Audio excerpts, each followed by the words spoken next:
त्रिनो चॅनलवर नवीन असाल तर चॅनलला सबस्क्राईब नक्कीच करा. चला तर मग आजच्या आपल्या भागाला सुरुवात करूया.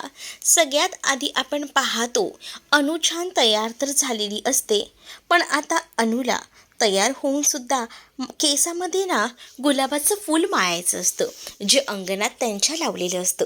आणि म्हणूनच ती त्याला म्हणत असते अविनाशला की मी जरा हे फूल माळू का केसात. पण आता तो तिला म्हणतो की काही गरज नाही आहे, गपचूपपणे चल, कारण ऑलरेडी उशीर झाला आहे. आणि जर तू गुलाबाचं हे फूल माळत बसलीस ना, गोष्ट लक्षात ठेव, श्रीकांतच्या घरी तुला हेल्मेट घालून बसवे. असं त्याने म्हटल्याबरोबर बिचारी अनु आता शांतच राहते. अनु आणि अविनाश दोघंही जण आता बाहेर पडतात.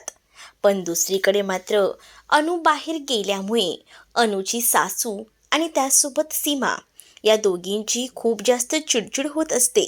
कारण अविनाशने हिला बाहेर नेलंच कसं, हा मुख्य प्रश्न तिच्या सासूबाईंना पडलेला असतो. आणि म्हणूनच त्या खूप जास्त तवतवत असतात. तर दुसरीकडे मात्र सीमाही म्हणत असते की ही बाहेर फिरणार आणि घरातली कामं काय आपण करायची आहेत का? मी नाही बाबा ही कामं करणार, कारण मी चांगल्या घरातली आहे, ही असली कामं करायला मी इथं आलेली नाही, असं देखील ती आता म्हणू लागते. पण दुसरीकडे मात्र पिहू सांगत असते की ऑलरेडी आईने सगळा स्वयंपाक केला आहे, मग तुम्ही उगाच तिला नावं का ठेवताय. अविनाश आणि अनु बाईकवरनं जात असताना अनुला खूप छान वाटत असतं, कारण बऱ्याच वर्षांनंतर ती अविनाशसोबत अशी बाहेर पडलेली असते. मित्राकडे का होईना, पण बाईक राईड ही तिची बऱ्याच वर्षानंतर झालेली असते. म्हणूनच ती ते अनुभवत असते आणि अविनाशलाही ती त्याबद्दल सांगत असते. पण हा अविनाश अनरोमॅन्टिक खरंच ना, म्हणजे त्याला ही काही बोलते ना, त्याचा काही फरक पडत नसतो.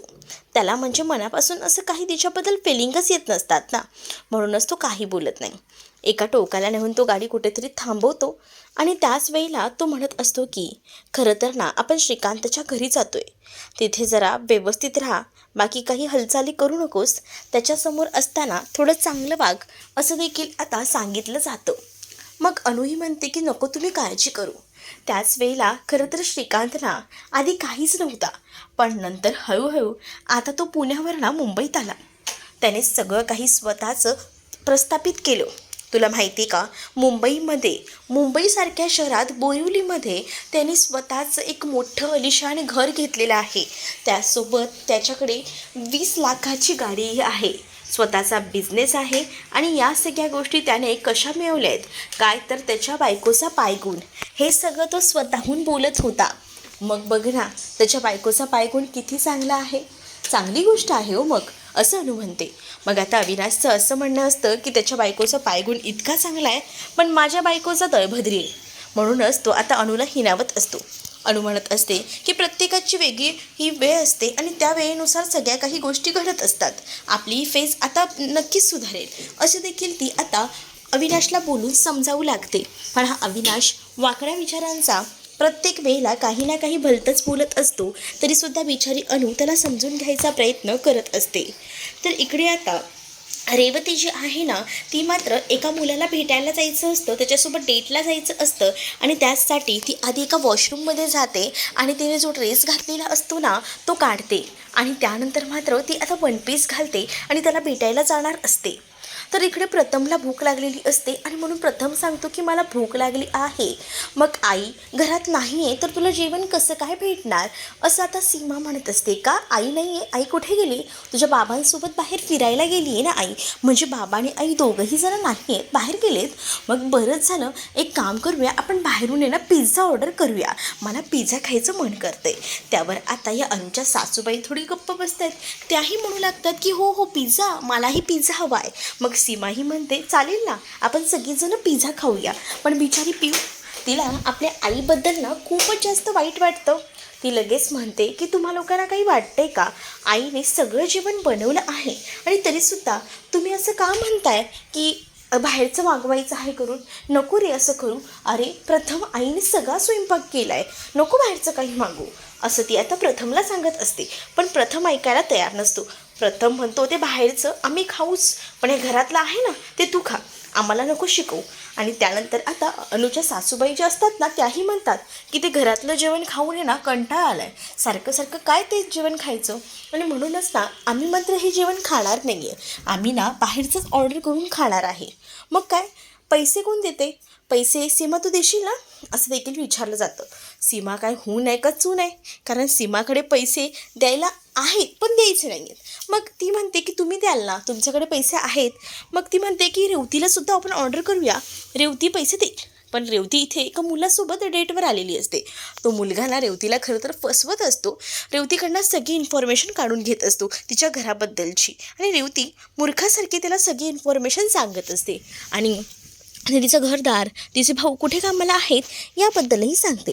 आणि त्या मुलाच्या राहणीमानावरनं सरळ सरळ दिसत असतं की तो रेवतीला फसवत आहे. पण ह्या गोष्टी रेवतीला कळत नसतात. रेवतीला असं वाटतं की इतका भारी मुलगा आहे म्हणजे नक्कीच हा खूप जास्त श्रीमंत असेल, आणि म्हणूनच ना ती ह्या सगळ्या गोष्टींमध्ये खूप जास्त खुश असते. तर दुसरीकडे मात्र आता पाहायला मिळतं अनु आणि अविनाश पोचलेले असतात. आणि अनु आणि अविनाश जेव्हा पोचतात ना तेव्हा मात्र आता बरेचसे गुण ना अविनाशला अनुचे खटकत असतात. म्हणजे अनुना खूप छान असं त्यांच्यासोबत राहत असते. श्रीकांतची आणि अनुची ना खूप जास्त जवळीक झालेली असते. खरं तर ना अनु जी आहे ती आपलेपणाने सगळं काही बोलत असते, पण ह्याचा राग, सगळ्यात जास्त राग ना इथे असणाऱ्या या अविनाशला येत असतो. अविनाश ना खूप जास्त ना पॉझिटिव्ह असतो. खरं तर त्याला ना राग ह्या गोष्टीचा येत असतो की अनु ना एवढं का श्रीकांतच्या जवळ जाऊन बोलत आहे. बिचारी ती नॉर्मलच बोलत असते, पण त्याचासुद्धा चुकीचा अर्थ काढला गेला जातो. आणि मग काय, या सगळ्याचा चुकीचा अर्थ तो काढतो.